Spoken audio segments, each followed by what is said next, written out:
बिस्मिल्लाहिर्रहमानिर्रहीम अस्सलाम वालेकुम। वेलकम टू अलहरम व्लॉग। मैं खैरियत से हूँ। उम्मीद है अल्लाह ताला की फजल करम से आप भी खैरियत से होंगे। अल्लाह ताला आपको अपने ज़मान में रखे, आमीन सुम आमीन। जी तो भैया आज मैं आपके साथ जो रेसिपी शेयर करूँगी वो है सेब का मुरब्बा।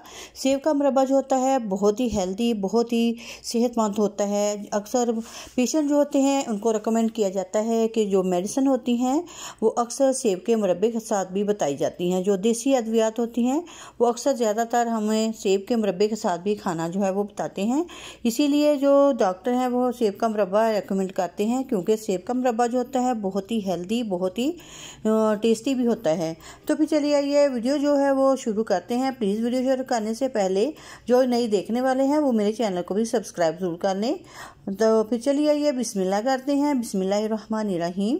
सेब जो है मैंने ये छोटे साइज़ के ½ kg जो है वो सेब लिए हैं, और ये बहुत ज़्यादा पके हुए भी नहीं है और ना ही कच्चे हैं, दरमियाने से वो जो सेब हैं वो मैंने लिए हैं।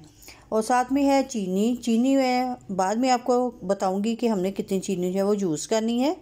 सबसे पहले तो हम सेबों को करेंगे पील ऑफ।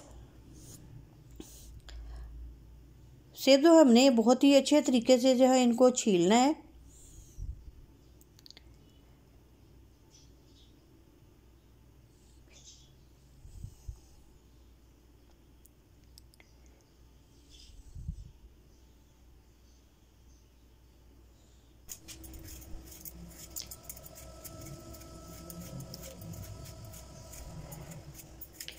जो हम मुरब्बे के लिए सेब लें वो बिल्कुल भी ख़राब नहीं होने चाहिए, ना उनके ऊपर दाग वगैरह होने चाहिए, क्योंकि अंदर से भी सेब जो है वो अच्छे होने चाहिए। माशाल्लाह से सारे सेब जो है छील लिए हैं। अगला प्रोसेस जो है वो है सेब के अंदर होल जो है छोटे छोटे से बनाने हैं। होल बनाने के लिए मैंने ये फोक लिया है, यानी कि कांटा। उसकी मदद से मैं इस तरीके से पूरे सेब के अंदर जो है वो छोटे छोटे से होल जो है बना लूँगी। कांटे को हमने अंदर तक लेके जाना है ताकि होल जो हमारे वो गहरे गहरे बने, और इसी तरीके से हम जो सारे जो सेब है उनके ऊपर होल बनाएंगे। ये देखिए माशाल्लाह से कितने गहरे गहरे से जो होल है मैंने बनाए हैं, और सारे सेब जो हैं उनके ऊपर जो है वो कांटे की मदद से जो है सारे होल जो है वो मैंने बना दिए हैं। अब मैंने कढ़ाई जो है उसको चूल्हे के ऊपर रख लिया है और उसके अंदर रखूँगी सेब। इस तरीके से सारे सेब जो है वो कढ़ाई के अंदर जो है वो रख देने हैं, और इसके ऊपर से अब डाल दूंगी चीनी। माशाल्लाह से देखिए कितने प्यारे लग रहे हैं सेब।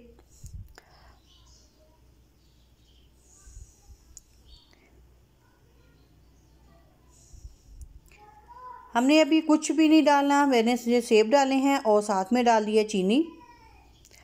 अक्सर लोग क्या करते हैं कि पहले सेब को बॉईल करते हैं, लेकिन मैं सेबों को बॉईल नहीं करूँगी, ऐसे ही इनका जो मुरब्बा है वो रेडी करूँगी।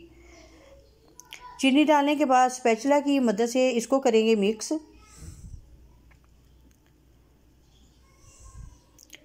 हमने इनको अच्छे से जो है वो चीनी को इसके अंदर मिक्स कर देना है। फ्लेम को मैंने ऑन कर दिया है, लो फ्लेम के ऊपर ही हमने मुरब्बे को जो है वो रेडी करना है। अब तकरीबन मैं 3 से 4 टेबल स्पून जो है वो मैं पानी के डालूँगी, क्योंकि हमारा जो शीरा है वो भी साथ ही रेडी हो जाए। सेब जो अपना पानी है वो खुद भी छोड़ देंगे, लेकिन अभी शुरू में मैंने सिर्फ 3 से 4 टेबल स्पून जो है वो मैंने पानी ऐड कर दिया है, ताकि चीनी जो है वो अच्छे से मेल्ट हो जाए। अब हमने इनको इस तरीके से ये देखें, थोड़ी देर के लिए हम इसको कवर करके रखेंगे ताकि सारी चीनी जो है वो मेल्ट अच्छे से हो जाए। हमने इनको रखना लो फ्लेम के ऊपर ही है। ये देखें चीनी जो है वो मेल्ट होना स्टार्ट हो चुकी है।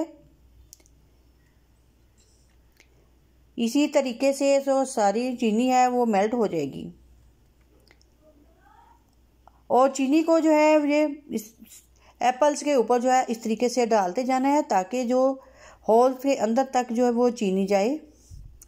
माशाल्लाह से देखें अब चीनी को बॉयल आना ऐसे स्टार्ट हो गया है। ये जो एप्पल का मुरब्बा है मैंने इसको कवर करके रखा था, तो ये देखें इस तरीके से जो होल के अंदर तक चीनी जो शीरा है वो भी जा रहा है। अब मैं डाल रही हूँ इसके ऊपर एक अदर लेमन।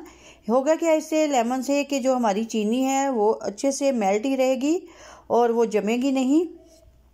आप चाहें तो थोड़ा सा सिरका भी डाल सकती हैं, बिल्कुल थोड़ा सा डालना है, कि इतना भी नहीं डालना कि बिल्कुल खट्टा ही हो जाए। डालने के बाद हम इसको करेंगे मिक्स।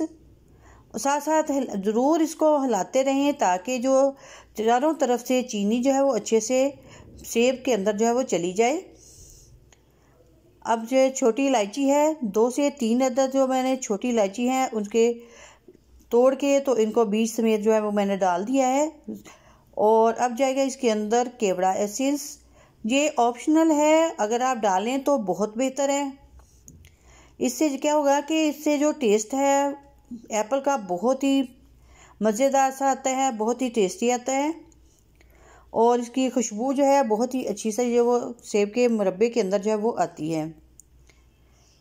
हमने इन चीज़ों को डालने के बाद अच्छे से ये देखें, इसी तरीके से हमने इनको मिक्स करते रहना है। इनकी साइड जो है सेब की वो चेंज करते रहना है।